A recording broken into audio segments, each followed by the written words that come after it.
Admiral Kethver stood on the bridge of his flagship, watching the stars through the massive viewing window. His forearms moved across the control panels with practiced ease. Behind him, hundreds of bridge officers worked at their stations.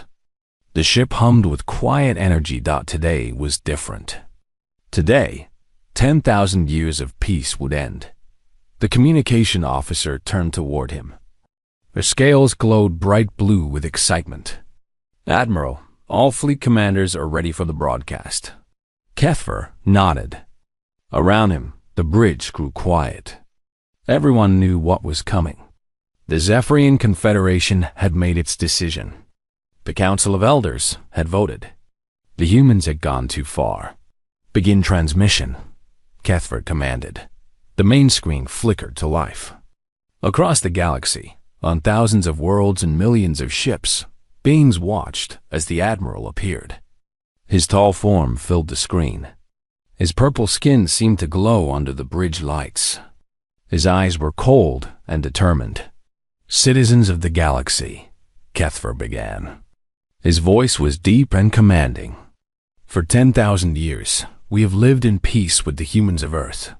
The great armistice has kept our world safe. It has allowed trade and friendship to grow between our peoples." He paused, letting the words sink in. On countless worlds, aliens stopped what they were doing to listen. This was history being made. "But that peace is now over," the Admiral continued. "The humans have broken the spirit of our agreement. They have grown beyond what we agreed was safe. Their numbers have increased. Their technology has advanced. Their ships have been seen in places where they promised not to go." The bridge was silent except for the soft hum of machines. Kethver's officers watched their commander with respect and fear. They had all seen the reports. They knew what human expansion meant for the galaxy. "The Council has studied the evidence for many years," Kethver said. "Human populations have spread across their system. Their ships now travel faster than light. They have built stations beyond their home world. They have become a threat to the balance we have worked so hard to maintain." On the viewing screen, star charts appeared. They showed the Sol system as it was 10,000 years ago. Then they showed it now. Red dots marked human activity. There were stations around Jupiter, mining ships near the asteroid belt, small colonies on Mars and the moons of Saturn.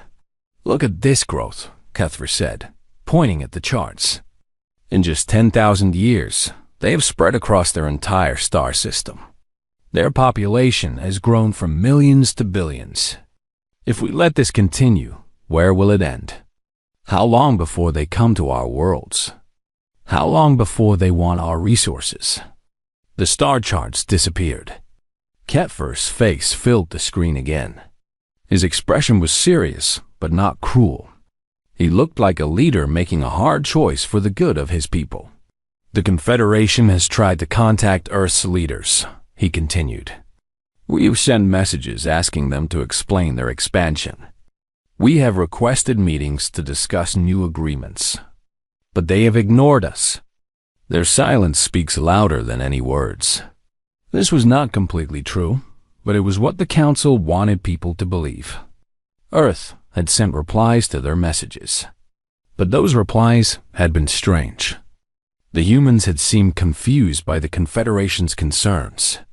They had asked why expansion within their own system was a problem. They had offered to meet, but only on Earth. The Council had found this suspicious. "Therefore," Kethver announced, "the Confederation Council has voted to end the armistice. We declare that a state of war now exists between our peoples and the humans of Earth." The words echoed across the galaxy. On 1,000 worlds, beings gasped in shock. Some had expected this. Others had hoped it would never come. War had not touched the galaxy for 10,000 years. Many could hardly remember what it meant. "But do not fear," the Admiral added quickly. "This war will not last long. Our intelligence reports show that Earth has only 12 billion humans. Their technology is still basic compared to ours. They have no real space fleet. They have no weapons that can threaten our ships. Behind him on the bridge, officers nodded in agreement. They had seen the same reports. Earth looked peaceful and weak. The humans seemed to have spent the peace years growing food and building cities, not weapons. They would be easy to defeat. The Confederation fleet numbers over 400,000 ships, Kethver continued.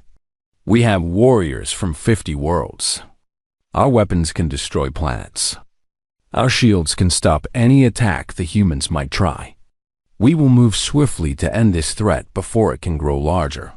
He turned slightly, showing his profile to the camera. His voice grew softer, almost sad.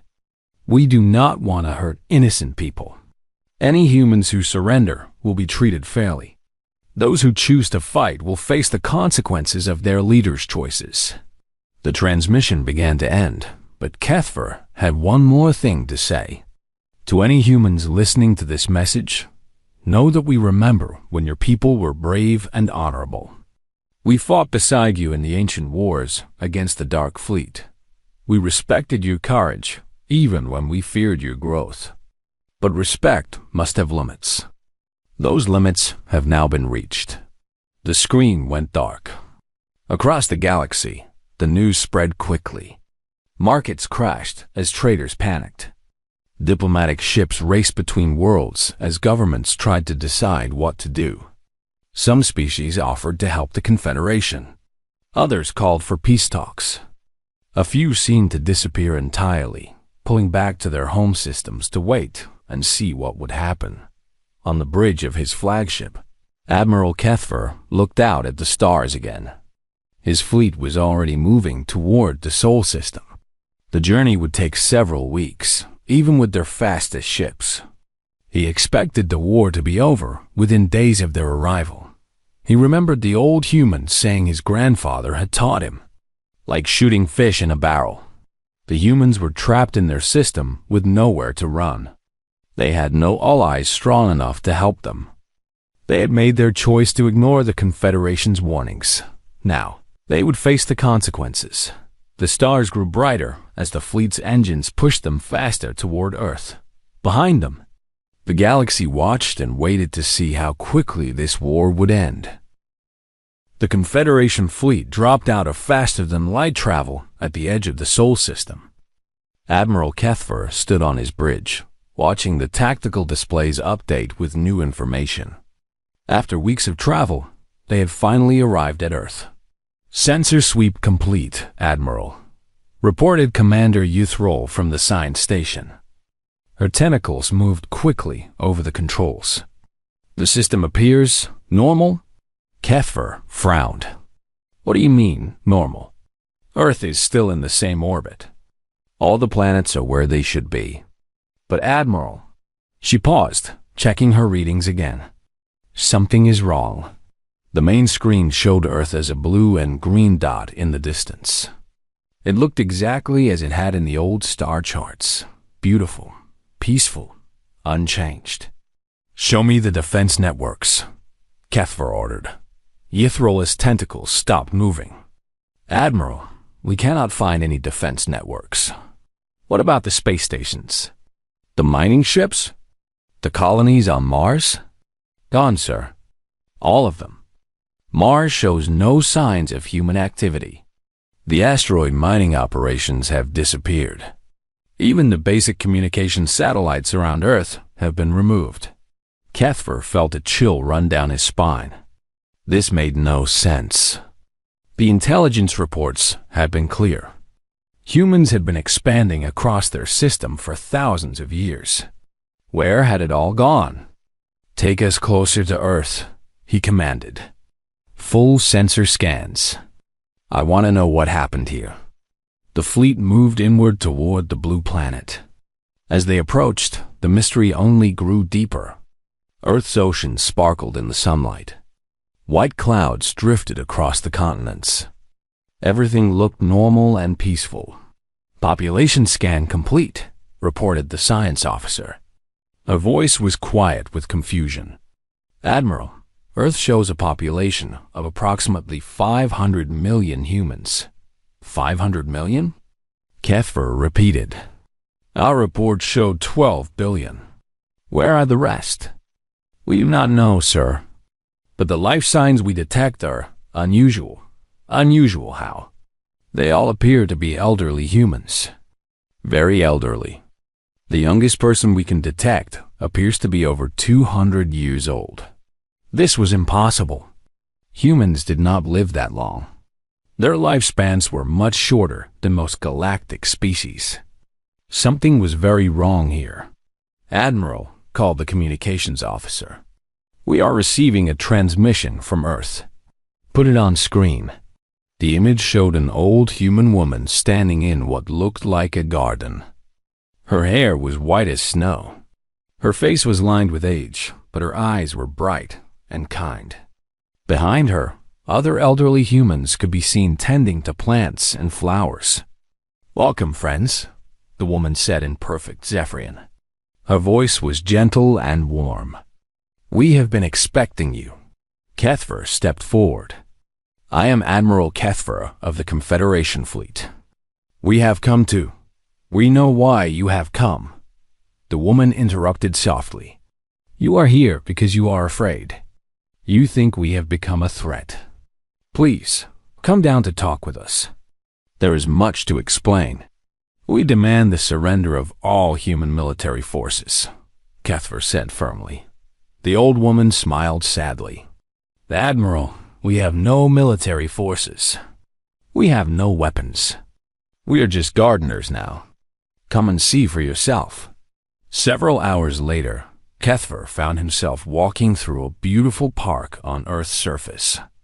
Ancient trees stretched toward the sky. Flowers bloomed in perfect patterns. The air was clean and sweet. It felt like paradise. Beside him walked the old woman who had spoken to them from space. Her name was Sarah, and she claimed to be over 300 years old. She moved slowly but steadily, her hands gentle as she touched the plants they passed. This is not what we expected, Kethver admitted. Sarah nodded. I imagine not.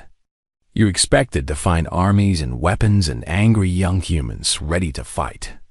Where are they? Where is everyone? Gone, Sarah said simply. They left many years ago. Centuries, actually. Left? Where did they go? Sarah stopped walking and looked up at the sky. Out there, to places we never imagined life could exist. The young ones were always curious, always asking questions about what lay beyond the stars we could see. Kethver followed her gaze upward. You mean they left Earth? Built colonies on other worlds? Not other worlds exactly. Sarah's voice carried a note of pride mixed with sadness. They found places between the worlds. Places in the dark spaces where no one thought life was possible. They learned to live in ways we old ones never dreamed of. That is impossible. There is nothing in the empty space between stars. Nothing can live there. Sarah laughed, a sound like wind chimes in a gentle breeze. That is what we thought too. The young ones proved us wrong. They found ways to survive in places that should have killed them instantly.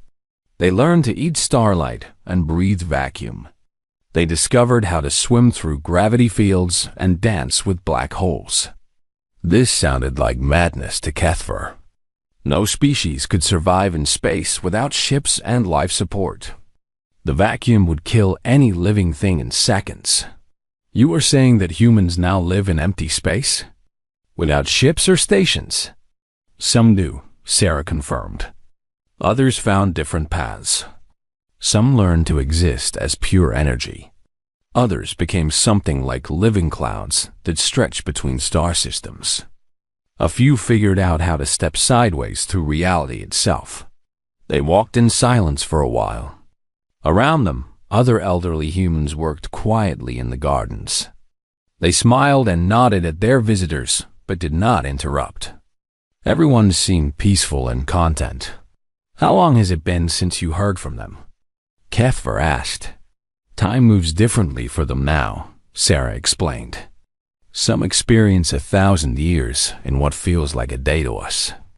Others live through a single moment for centuries. When they visit, they seem like strangers to us. Our children, but changed beyond recognition. When did they last visit? Sarah thought for a moment. Perhaps 50 years ago.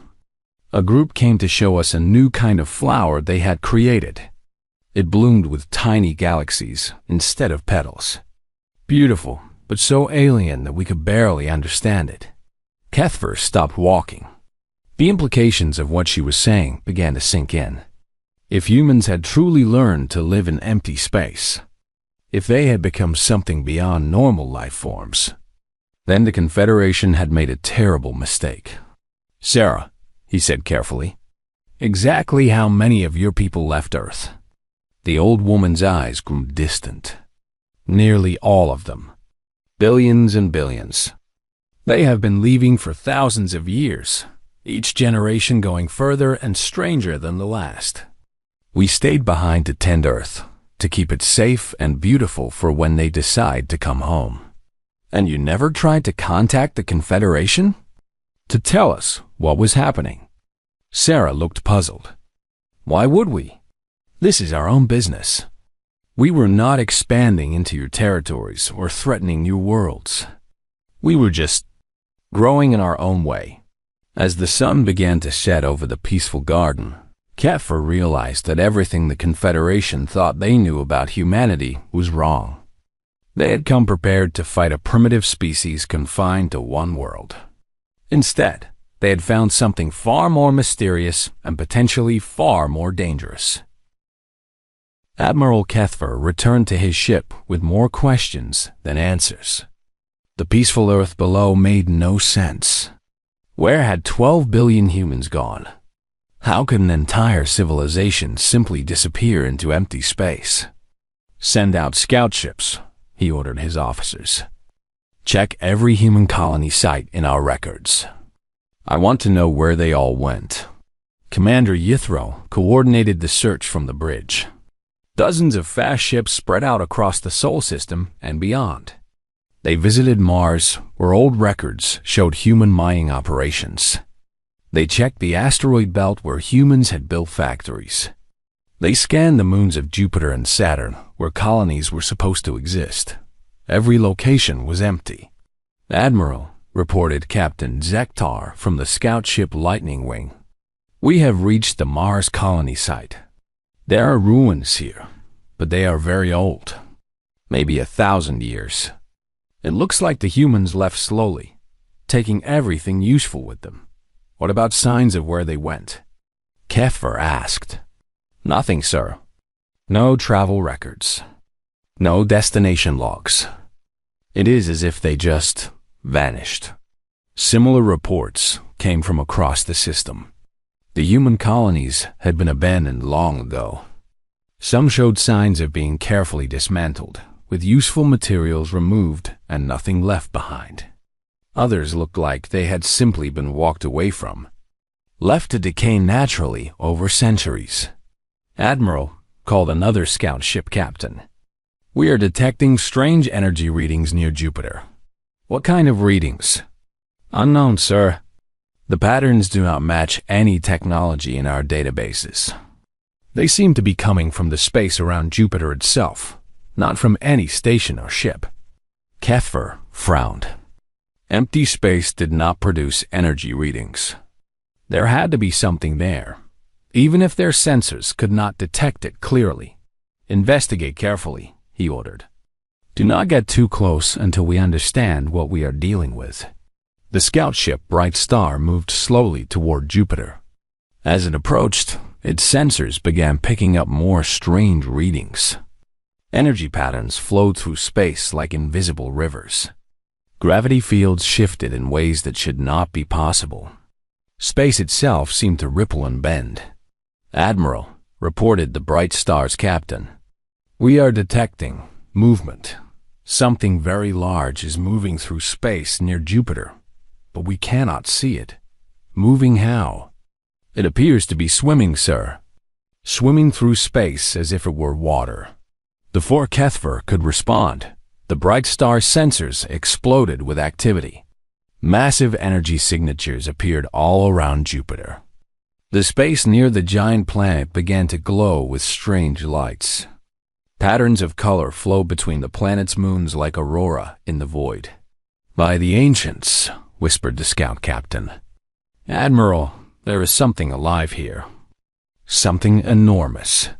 On the main fleet sensors, Jupiter's energy output suddenly doubled, then tripled. The planet's magnetic field began to pulse in regular patterns. It was like a heartbeat, but on a scale that covered an entire planet. "Retreat immediately," Kethver ordered. But as the scout ship tried to pull away, something spoke to them. Not through radio or any communication system they recognized. The words appeared directly in their minds, gentle but impossible to ignore. "Welcome, little cousins," the voice said.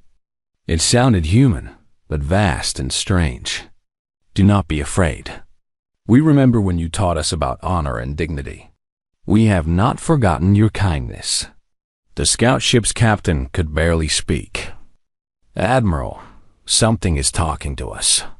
Something that claims to remember us from the old times." "Who are you?" Kethver demanded, broadcasting on all frequencies. "Show yourself." The space around Jupiter shimmered. Slowly, something became visible. It was huge beyond imagination. A creature made of living energy and organized matter that wrapped around Jupiter like a glowing ribbon. Its body stretched from moon to moon, feeding on the planet's magnetic field and radiation. "We were human once," the creature said. "Some of us still are, in the ways that matter. We learned to live here in the spaces between solid things. Jupiter feeds us, and we help keep its storms balanced." Kethver's mind struggled to understand what he was seeing. This was not possible. No life form could survive in the radiation and gravity fields around Jupiter. Yet here was something that not only survived but thrived there. "You are human," he managed to ask. "We were born human. Over many generations, we learned to change, to adapt, to become something new while keeping what was important from what we were before, the enormous being pulsed with gentle light."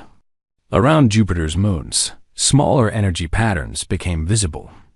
There were dozens of them, maybe hundreds. A whole community of creatures living in the space around the giant planet. "How many of you are there?" Kethver asked. "Here?" "Several thousand." "Elsewhere?" The creature paused, and when it continued, its voice carried a note of sadness. "Billions, trillions. Our children have spread far beyond this small system. Some live in the hearts of stars. Others dance between galaxies. A few have learned to exist in places where time moves backward." Before Kethver could respond, urgent alarms began sounding on his ship. The science officer was shouting over the noise. "Admiral!" Emergency readings from the outer system monitor. "Something is happening near the edge of the system." The main screen switched to show data from their most distant sensor station. A star was dying. Not just any star, but one of the closest neighbors to Earth's sun.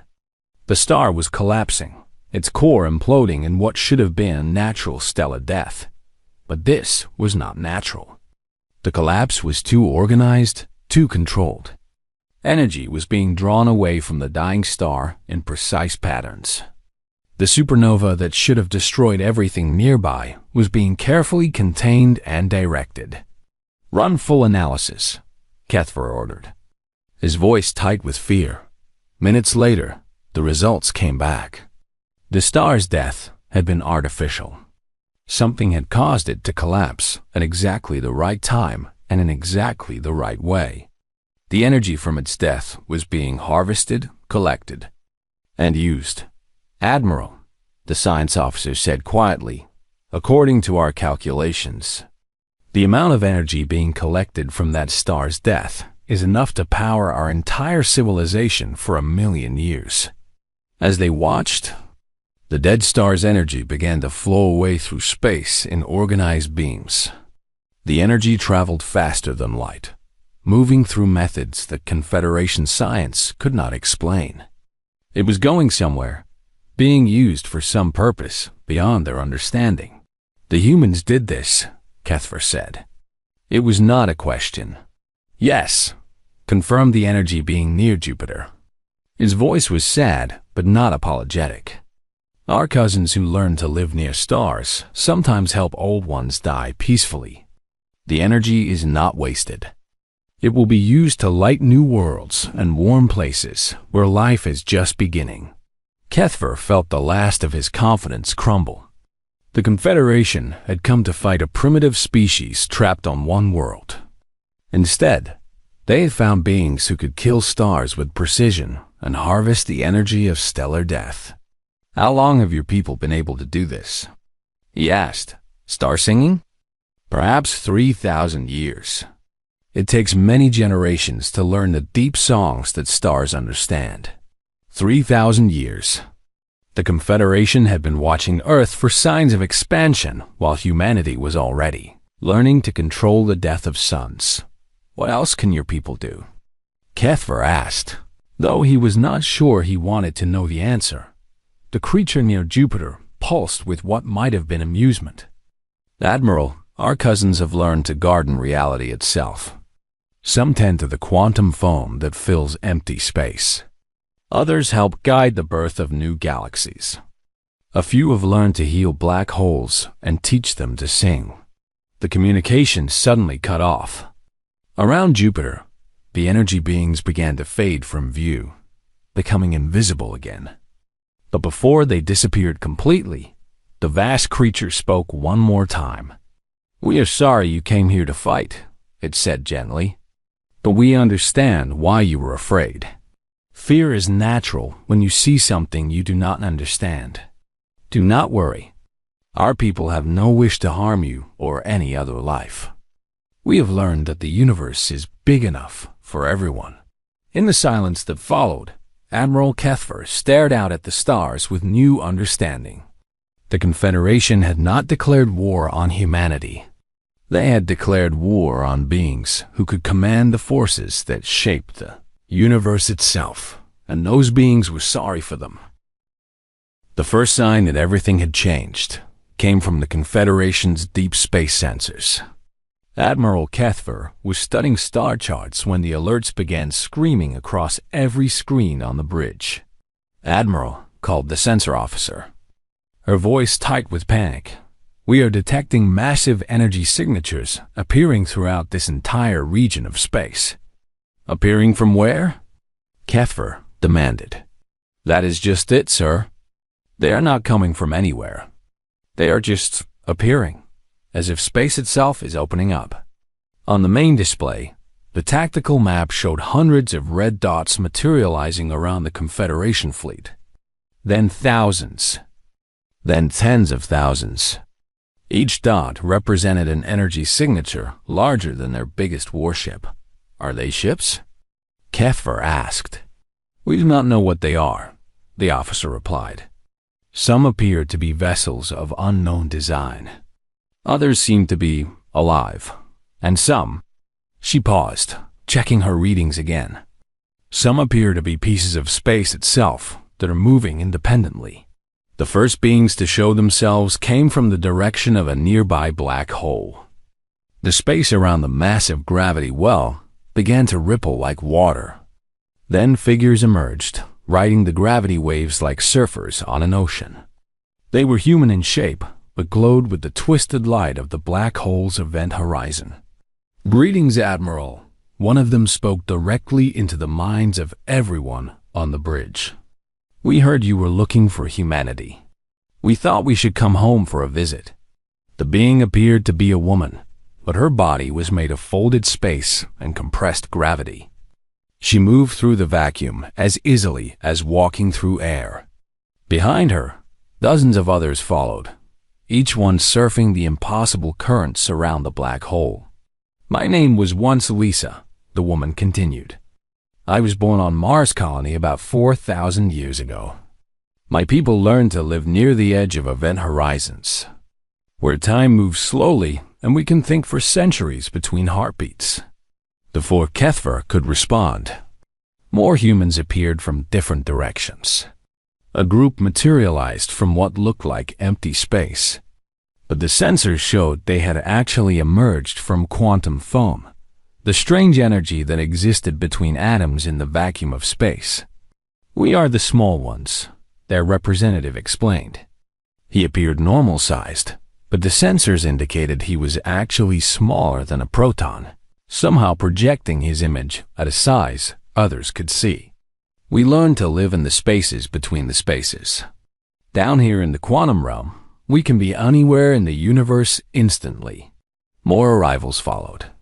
From the heart of a nearby star stepped beings made of living plasma, their bodies containing the same fusion reactions that powered suns. They introduced themselves as the Light Singers, humans who had learned to exist as controlled stellar fires. "We keep the stars healthy," their leader explained, his voice like the roar of solar wind. "When a sun grows sick, we live inside it and help heal its core. When a star is ready to die, we sing it to sleep so its death does not destroy the worlds around it." From the cosmic microwave radiation that filled all of space came whispers that slowly became voices. Then figures made of organized radio waves. These were humans who had become pure information, existing as patterns in the background energy of the universe. "We are everywhere," they said, their voices coming from every radio in the fleet at once. "We are the songs between the stars, the messages carried on light beams, the thoughts that travel faster than physics should allow." But the most shocking arrival came when reality itself seemed to fold like paper. Tears appeared in space, and through them stepped humans who looked almost normal. Almost. "We learned to walk sideways through reality," explained their speaker, a young man whose edges seemed to flicker between existing and not existing. "We live in the spaces between dimensions, where we can step from any point in space to any other point instantly." Admiral Kethver watched in growing horror as more and more varieties of humanity revealed themselves.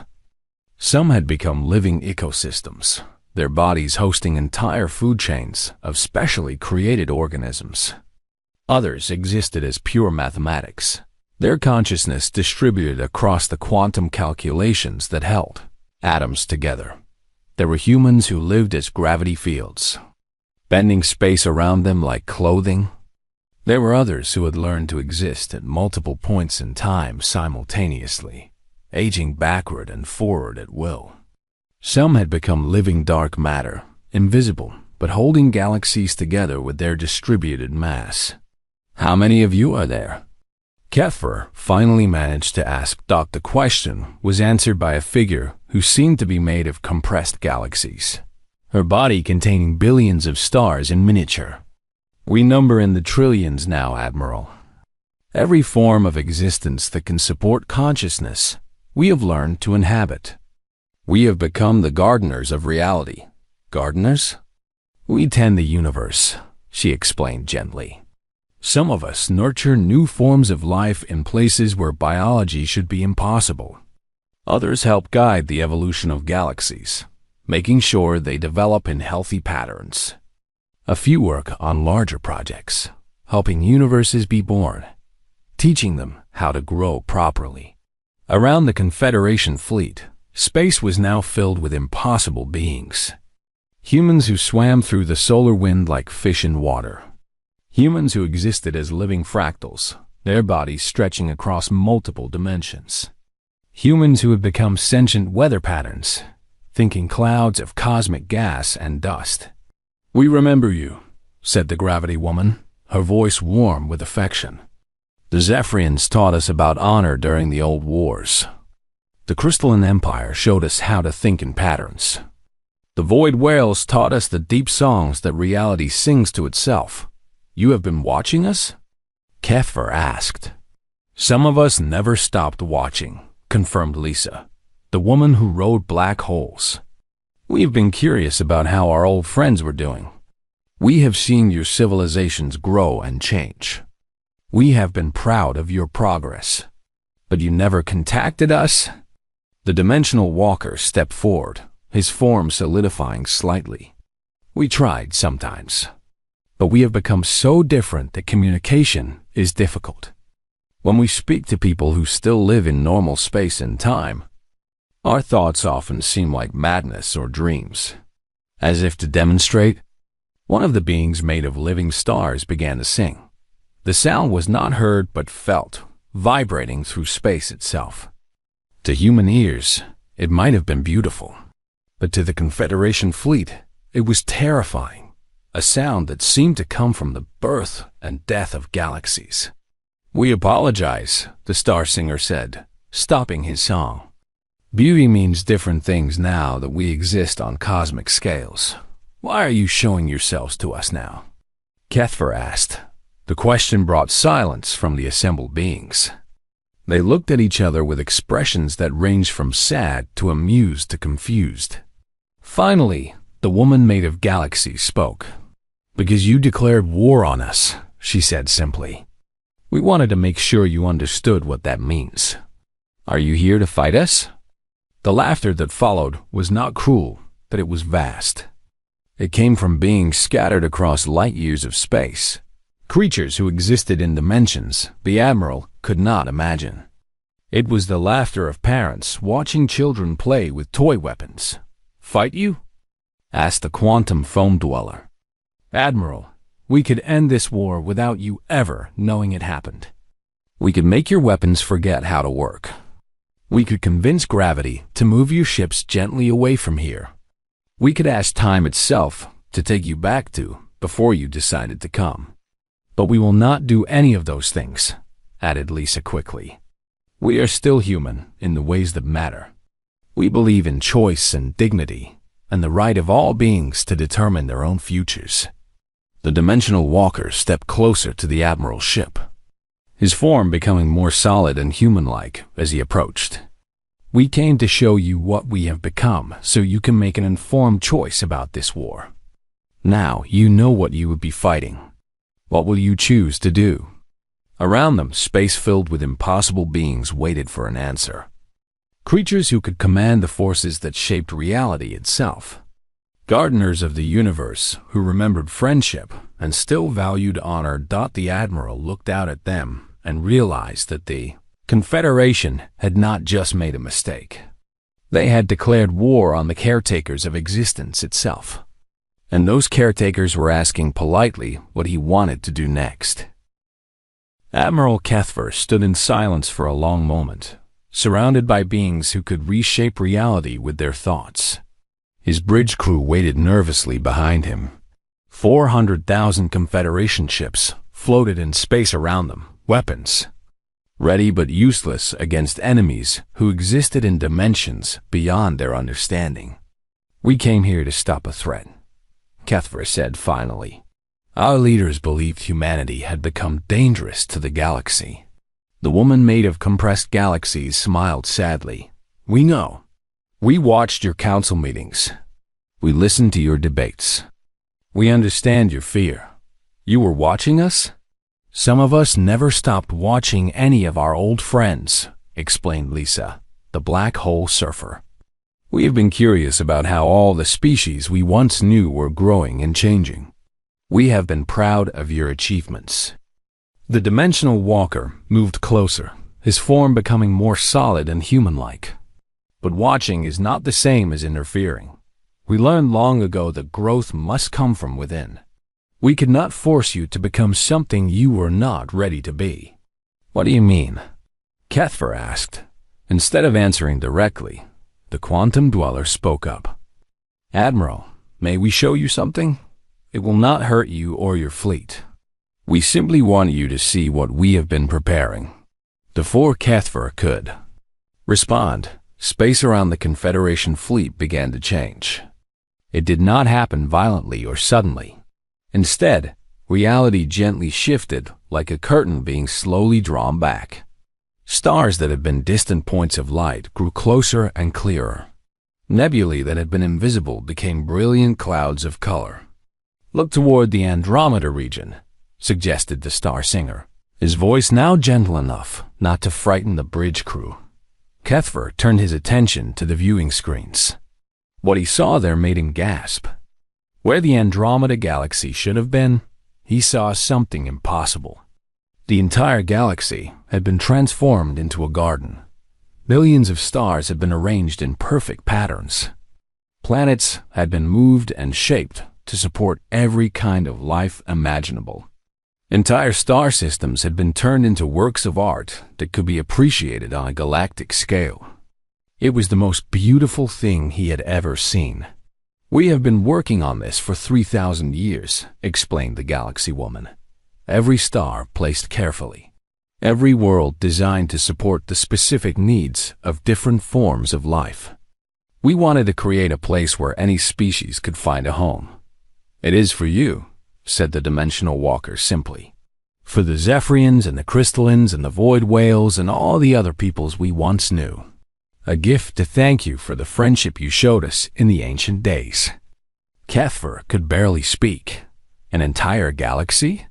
You are giving us an entire galaxy? Galaxies, corrected the quantum dweller gently. We have prepared several, each one designed for different types of life. Water worlds for species like yours. Gas giant systems for the storm people. Crystal matrices for the silicon mines. We have tried to think of everything. The Admiral's mind struggled to understand what he was hearing. But why? Why would you do this? Because you taught us that. The universe is more beautiful when it is shared, Lisa said. Because you showed us that different forms of life can work together and help each other grow. And because, added the Star Singer, we no longer need traditional space. We have learned to live in places between the places. In the spaces where matter and energy dance together. In the songs that reality sings to itself. We can be happy anywhere, so we wanted to give the solid places to those who still need them. As the Admiral watched, more transformed regions of space became visible. Entire galaxy clusters had been reshaped into gardens of impossible beauty. Some had been turned into vast libraries where the history of every species was preserved in living light. Others had become schools where the secrets of the universe were taught by beings made of pure knowledge. We were not preparing for war, the galaxy woman explained. We were preparing to graduate from childhood, to move beyond the need for territory and resources and competition, to become something that could give rather than take. But our intelligence reports, Kethver protested weakly. They showed expansion, growth. The dimensional walker laughed softly. You were watching our young ones learn to walk in new kinds of space. You saw them practice swimming through gravity wells and dancing with black holes. You thought it was territorial expansion, but it was just growing up. Around the fleet, the impossible humans began to move. But instead of attacking or threatening, they started to work. The weapon systems on every Confederation ship began to change. Not damaged or destroyed, but transformed. Kethver watched in amazement as his fleet's laser cannons became devices that could nurture plant growth on barren worlds. The missile launchers were reshaped into machines that could seed new atmospheres on dead planets. The defensive shields became energy collectors that could power entire civilizations. We are not disarming you, explained the quantum dweller as he worked. We are repurposing your tools. Every weapon in your fleet is now capable of creating life instead of destroying it. Your warships have become gardening vessels. On the bridge, the crew watched their instruments change. Where targeting computers had been, they now saw systems for analyzing soil composition and atmospheric chemistry. Where tactical displays had shown enemy positions, they now showed data about ecosystem development and species compatibility. This is impossible, breathed Commander Yithral from her science station. These systems are more advanced than anything in our database. They can create entire biospheres from basic elements. Your people will learn to use them, the Star Singer assured her. We have prepared teachers, volunteers who remember what it was like to live in normal space and time. They will help you understand the new tools. Admiral Cathfer felt a weight lifting from his shoulders that he had not realized was there. The war was over before it began, Lisa said kindly. Not because we defeated you, but because there was never anything to fight about. We were never your enemy. We were just growing. The dimensional walker stepped closer to the bridge viewport, his form now almost completely human in appearance. Admiral, we have a request to make of you. What request?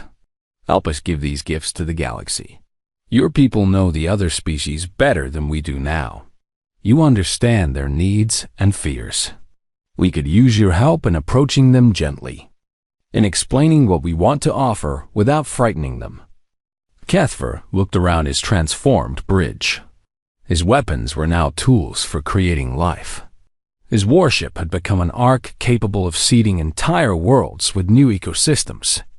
His crew was learning to use technology that could transform dead rocks into gardens of paradise. You want us to help you give away galaxies? We want you to help us share the universe, the galaxy woman corrected. To make sure everyone has room to grow and explore and become whatever they are meant to be. On the view screen, Earth appeared. The blue and green planet looked exactly as it had when they had arrived, except now Cathfer could see the elderly humans in their gardens waving up at the stars. They had been tending this one small world while their children learned to garden reality itself.